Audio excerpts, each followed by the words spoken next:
एक बार की बात है, एक गांव में राजू नाम का एक किसान रहता था। वो अपने बीबी बच्चों के साथ बहुत खुश था। राजू जमींदार के खेत में काम करता था। वो दूसरों के खेत में खेती करके अपना गुजारा करता था। एक दिन राजू की पत्नी बोली, अरे सुनो, घर का राशन सब खत्म हो गया है, शाम को आते वक्त लेके आना। अभी मेरे पास पैसे नहीं हैं, सब खर्च हो चुके हैं। जमींदार के खेत में फसल काफी अच्छी हुई है, उसको कटने में समय लगेगा।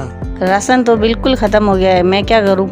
ऐसा करता हूँ, जमींदार से आज कर्ज ले लेता हूँ। ऐसा कहकर वो काम पर चला गया। वो खेत में काम कर रहा था, तभी वहाँ पे जमींदार आया और राजू से बोला, ये क्या बात है राजू, इस बार खेत में फसल काफी अच्छी दिख रही है। इस बार मुनाफा अच्छा होगा ऐसा लगता है।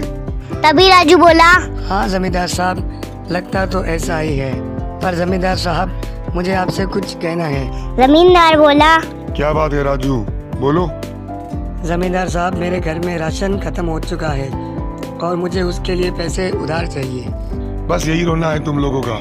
जरा से तारीफ क्या कर दी, तुम तो सर पे चढ़ के बैठ गई। मैं पहले ही बता देता हूँ, जब तक फसल बाजार में जाकर अच्छे दाम पर नहीं बिक जाती, तब तक 1 रुपया भी नहीं दूंगा।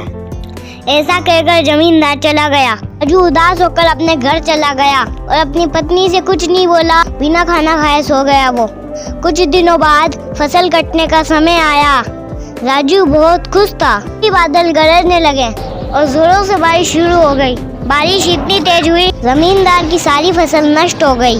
राजू बहुत दुखी हुआ और जमींदार के पास पहुंचा। जमींदार को तो सब कुछ बताया और जमींदार बहुत गुस्सा हुआ। सारा गुस्सा राजू पे निकाला और राजू से बोला, ये सब तुम्हारे कारण हुआ है। तुमने फसल का ध्यान सही से नहीं रखा, इसलिए इसके कोई पैसे नहीं। चले जाओ यहाँ से। राजू बोला, इसमें मेरा क्या कसूर है?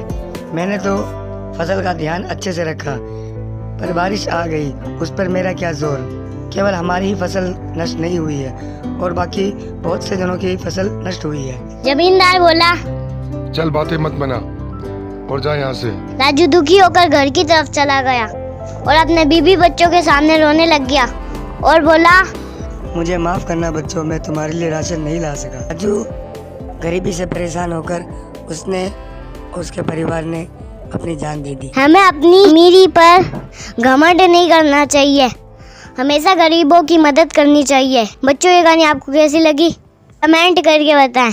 हमारे चैनल को सब्सक्राइब करें। Thank you.